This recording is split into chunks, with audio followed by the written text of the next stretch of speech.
যে ব্রেকিং এই মুহূর্তে নজর রাখতে হচ্ছে পুজোর আগেই পার্থর জামিন মামলার নিষ্পত্তি। পার্থর জামিন মামলায় লিখিত যুক্তি দিতে ব্যর্থ সিবিআই। আরো বিস্তারিত অর্ণব জানাতে পারবে। অর্ণব, তাহলে কি ঝুলে রইল পার্থ চট্টোপাধ্যায়ের জামিনের ভবিষ্যৎ? দেখো, পুজোর আগে সম্ভবত পার্থ চট্টোপাধ্যায় জামিন মামলা নিষ্পত্তি হতে পারত, কিন্তু সিবিআই তরফে লিখিত যুক্তি, অর্থাৎ সিবিআই এর আগের দিন গত সপ্তাহে তাদের নিয়োগ দুর্নীতি মামলায় পার্থ চট্টোপাধ্যায় যে জেলে রয়েছে, প্রায় 2 বছরের বেশি সময় জেলে রয়েছে, তার জামিন চেয়ে পার্থ চট্টোপাধ্যায় আবেদন করেন।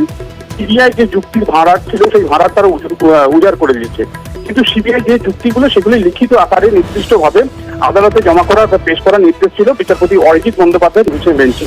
কিন্তু আদালতের নির্দেশ মেনে আজকে সিবিআই সেই লিখিত যুক্তি সাবমিট করতে পারেনি, তারা কিছুটা সময় চায়।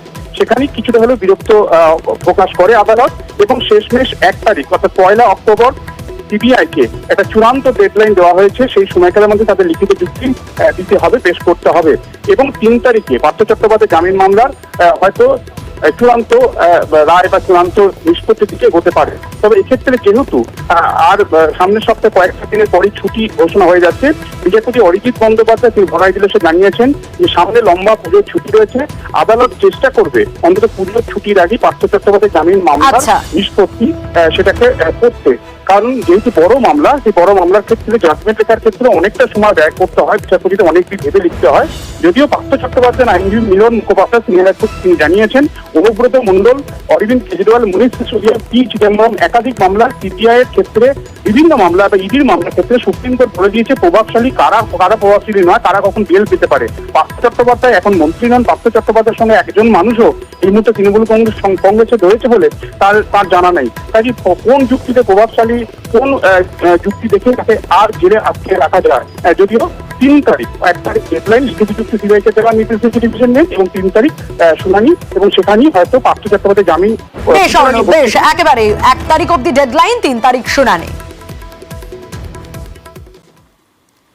ইডি দপ্তরে খাদ্য ভবনের 3 আধিকারিক রেশন দুর্নীতি মামলায় তলব। নথি নিয়ে ইডি দপ্তরে 3 আধিকারিক 2 পরগনার রেশন নিয়ে তথ্য জানতে তলব করা হয়েছে। রেশন দোকান, কার্ড ও মিলের তথ্য জানতে তলব করা হয়েছে। আরো একবার জানাবো, ইতিমধ্যে ইডি দপ্তরে খাদ্য ভবনের 3 আধিকারিক রেশন দুর্নীতি মামলায় তলব করা হয়েছে। এই 3 আধিকারিককে নথিপত্র নিয়ে যেতে বলা হয়েছে ইডি দপ্তরে। 2 পরগনার রেশন নিয়েই তথ্য জানতে তলব করা হয়েছে এই 3 আধিকারিককে। কি জানতে চাওয়া হতে পারে এই 3 আধিকারিকের তরফ থেকে, ইডি কি জানতে চায়, আরো বিস্তারিত অনুপ জানাতে পারবে। অনুপ, কি প্রশ্ন তাদের সামনে থাকতে পারে? রেশন বোর্ড দুর্নীতি মামলা, যে মামলা কিন্তু ইডি আধিকারিকরা একেবারে ইডি দপ্তরে খাদ্য দপ্তরের 3 আধিকারিক বিভিন্ন নথি নিয়ে কিন্তু তার কারণ ইডির পক্ষ থেকে এই নথি কিন্তু একেবারে নিয়ে আসতে বলা হয়েছিল খাদ্য দপ্তরের আধিকারিকদেরকে।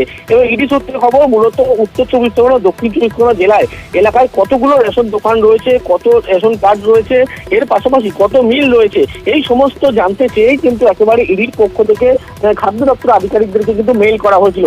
সেই পরিপ্রেক্ষিতেই কিন্তু আজকে ইডি দপ্তরে খাদ্য দপ্তরের 3 জন আধিকারিক তারা এসছে, তাদেরকে জিজ্ঞাসাবাদ যেমন করা হবে, তাদের বয়ান রেকর্ড করা হবে লিখিত আকারে। তার পাশাপাশি উত্তর 24 পরগনা, দক্ষিণ 24 পরগনা জেলায় কত রেশন কার্ড রয়েছে, কত রেশন দোকান রয়েছে, পাশাপাশি কতগুলো মিল রয়েছে, সেই সমস্ত তথ্য ইতিমধ্যেই তারা নিয়ে এসেছে। এই তথ্যগুলো কিন্তু ইডির পক্ষ থেকে ইতিমধ্যেই খতিয়ে দেখা হবে বলে এমনটাই ইডি সূত্রে খবর। বেশ,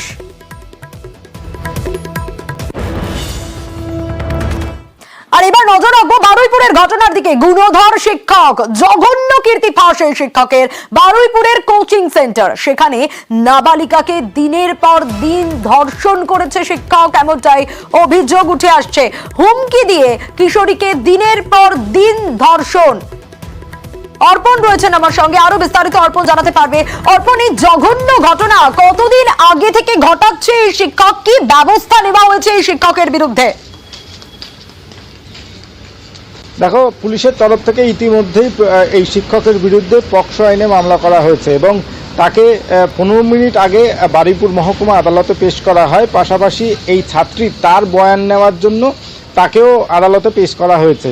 এই ঘটনা সামনে আসে এই ছাত্রী দিনের পর দিন তিনি ডিপ্রেশনে চলে যাচ্ছিলেন এবং তার মা বিষয়টি বুঝতে পেরে তাকে কাউন্সেলিং করেন এবং কাউন্সেলিং করার পরেই তার মাকে সমস্ত বিষয়টা এই ছাত্রী তিনি জানান যে গত 4 মাস ধরে ক্রমাগত বিভিন্ন সময় তাকে বিভিন্নভাবে হুমকি দেওয়া হচ্ছিল, খুনের হুমকি দেওয়া হচ্ছিল, খুনের হুমকি দিয়ে তাকে ধর্ষণ করা হচ্ছিল, একাধিকবার তাকে ধর্ষণ করা হয় এবং এই ধর্ষণের জন্যই সে মাঝে মধ্যেই এই কোচিংয়ে আসতেও তিনি অনীহা বোধ করছিল এবং পরিবারের তরফে যখনই এই খবর জানা যায় তারপরেই বারুইপুর থানায় লিখিত অভিযোগ দায়ের হয়েছে এবং এই অভিযোগের ভিত্তিতে বারুইপুর রেল কোয়ার্টার থেকে তাকে গ্রেপ্তার করা হয় এবং সেই রেল কোয়ার্টার থেকে গ্রেপ্তার করার পরেই আজকে তাকে বারুইপুর মহকুমা আদালতে পেশ করা হয়েছে এবং এই ঘটনার যেটা অভিযোগ করা হচ্ছে, ছাত্রীর মা যেটা অভিযোগ করছেন যে একাধিক যে পড়ুয়া আসতেন, ছাত্রী আসতেন, তার সঙ্গে তিনি এমন ঘটনা ঘটিয়েছেন। এই ঘটনা প্রকাশ্যে আসার পরেই রেল পুলিশের তরফ থেকে, যেহেতু সে রেলের কর্মী, রেল পুলিশের তরফ থেকেও বারুইপুর থানায় এসে বিভিন্ন বিষয়ে তথ্য সংগ্রহ করা হয়েছে এবং আজই তাকে বারুইপুর আদালতে পেশ করার পরে বেশ কিছু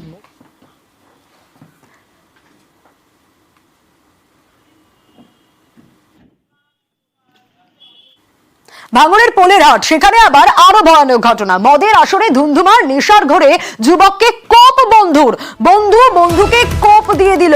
বচসার জেরেই হঠাৎ হামলা বলে দাবি প্রত্যক্ষদর্শীদের।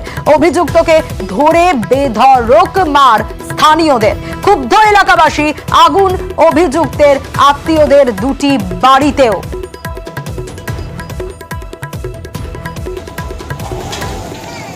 কল্যাণ রয়েছেন আমার সঙ্গে। কল্যাণ, মদ্যপান করতে করতে হঠাৎই বচসা শুরু হয়ে গেল, সূত্রপাত ঠিক কোন জায়গায়?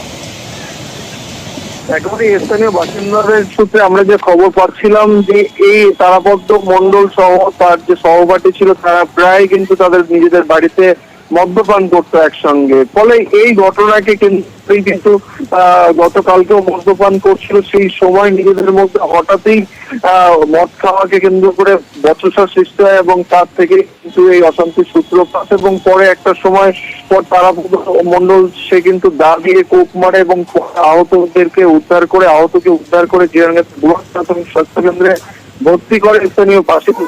অন্যদিকে তারাপদ মন্ডলকেও কিন্তু তারা ধরে ফেলে এবং তাকেও বেধড়ক মারধর করে। এই ঘটনায় দুজনই গুরুতর আহত হয়েছে, তাদেরকে উদ্ধার করে প্রথমে জিরানগাছি ব্লক প্রাথমিক স্বাস্থ্য কেন্দ্রে ভর্তি করা হয়েছিল। পরে অবস্থার অবনতি হয়, তাদেরকে আরজিকর হাসপাতালে স্থানান্তরিত করা হয়েছে, সেখানেই তাদের চিকিৎসা চলছে। অন্যদিকে এই ঘটনায় গ্রামবাসীরা ক্ষিপ্ত হয়ে তারাপদ মন্ডলের বাড়ি সহ 3টি বাড়িতে আগুন লাগিয়ে দেয়।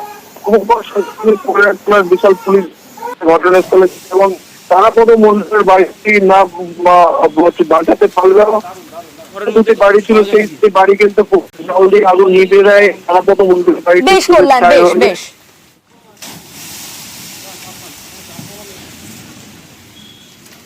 আমরা তো জানি না কিছু কি হয়েছে, আমরা বাড়ি ছিলাম, একজনের খবর দিয়েছে যে এরকম সবজিগুলি গলায় কোপ মেরেছে।